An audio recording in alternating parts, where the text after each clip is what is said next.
Good morning.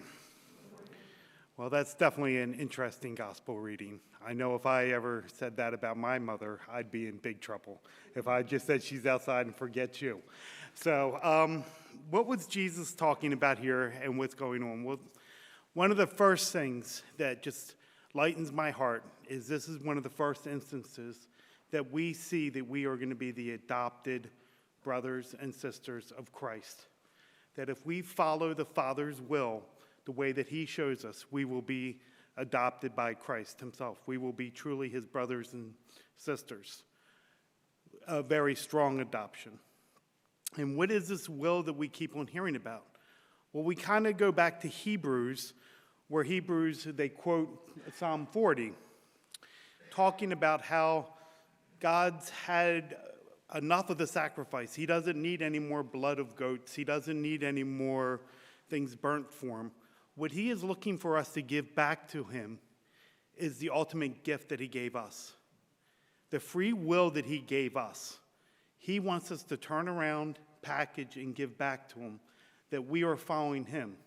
He wants us to emulate his son before he rose above his throne, when he was in the garden, and he said, Father, I will do what you want me to do, even that I know it's going to be terrifying.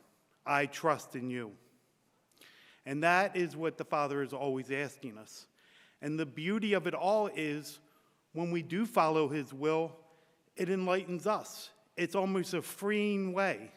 It breaks our bonds, that we can be human flourishing and we can come to the Lord as best we can because we are following his will and he will never lead us astray.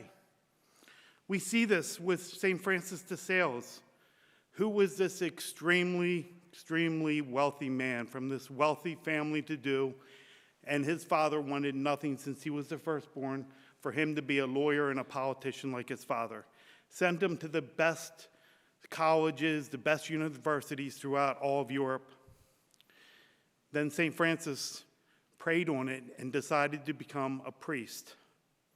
And the way that God made him be able to talk to the normal people of Geneva, where he was bishop, where he converted and stopped the Calvinists from coming over.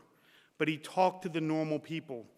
Here was this elegant speaker that was well-educated, and at the time, if you were well-educated, you were talking in Greek or in Latin. But no, he was in the streets of Geneva with the poor, making sure that the Calvinists did not get hold of the city. So I think, in closing, we can always understand following the Lord's will always bring us more delight. And the more that we trust in him, the more we can go. There are far, far better things ahead than anything that we leave behind when we trust in the Lord.